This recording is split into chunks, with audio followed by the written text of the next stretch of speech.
Hey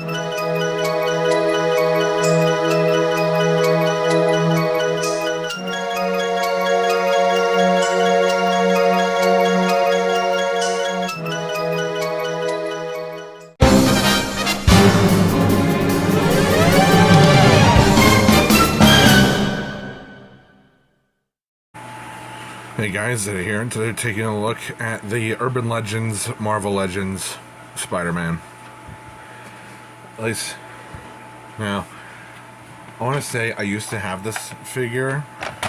I didn't have the Urban Legends box set itself, but this figure was packaged multiple times with other products like the glider car, for instance. Now, this is the original glider car that I've had ever since I was younger. And this guy would just fit in here.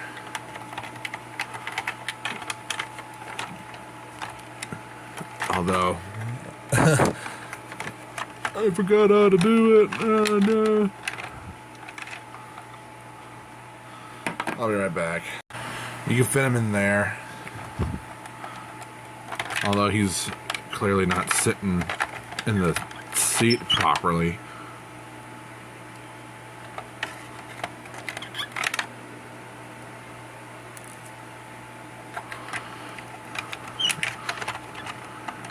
It'll be like, it's very hard to sit this guy in here.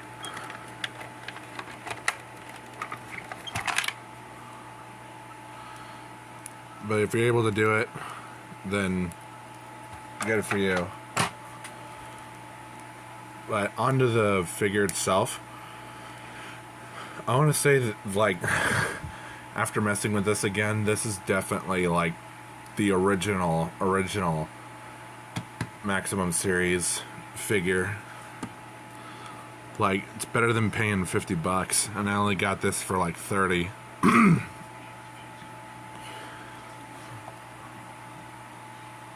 can see because of how old this figure is, you could definitely see where it's worn out.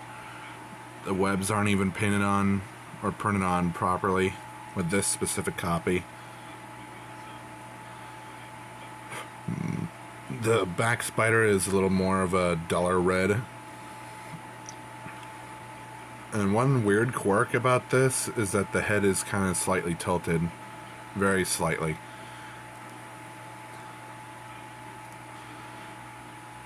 And you have the pins and the joints, which some of them are going to be tight because the pins are painted.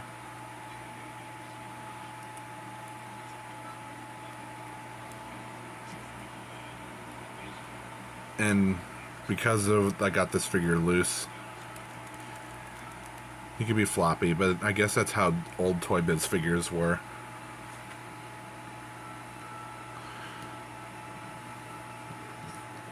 And this guy should be around at least a little bit taller or just as tall as like a more modern 6-inch figure. But be careful trying to get this guy to stand though, because of how lanky he is. This guy is definitely taller than the Spider-Man Classics figure. Just slightly though. He's just as tall as a more contemporary 6-inch scale figure. Like, this is the final swingsuit Spidey from No Way Home. And here's Venom just because. And this is actually really cool.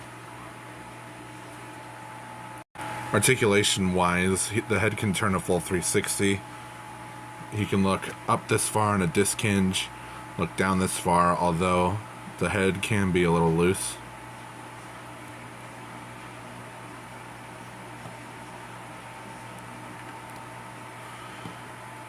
Arms can do a full 360, move up this far. You got butterfly joints, which can be stiff. It goes forward. Oh, this one is more loose than this one, but it can go forward this far, backward this far. You get an arcing back and a crunch. bicep swivel right here, double bend at the elbow, forearm swivel up and down at the wrist, the middle and ring fingers can open and close so you can get that whipping pose, waist swivel, and yeah, a lot of people hate these kinds of hips, but at least on these ones they work like regular hip joints because they're on T joints, so they move forward this far, backward only slightly, outward this far on a soft ratchet joint. You get a thigh swivel, you get a double bend at the knee, and that can be pretty tight because again those pins are painted. A boot cut up and down at the ankle, a toe bend, and a very slight pivot.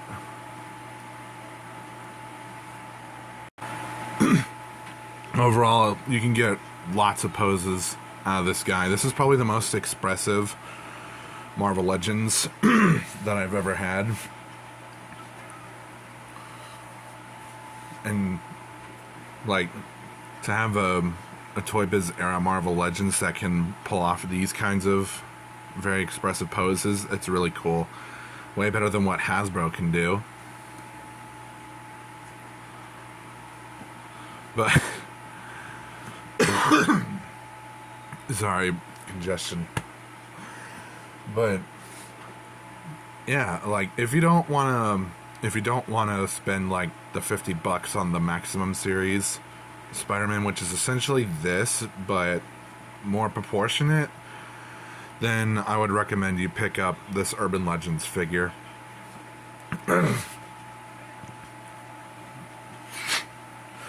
And find it for a good price, because that Maximum series figure is definitely not worth over $50. And although the figure does show its age, it's still fun to mess around with.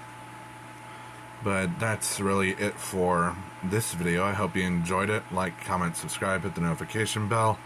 Join my Discord and follow my socials. The links to those are in the description. Commission's open, so if you want some art, you can contact me. Share the video if you like. And this has been Zeta. Have a good rest of the day.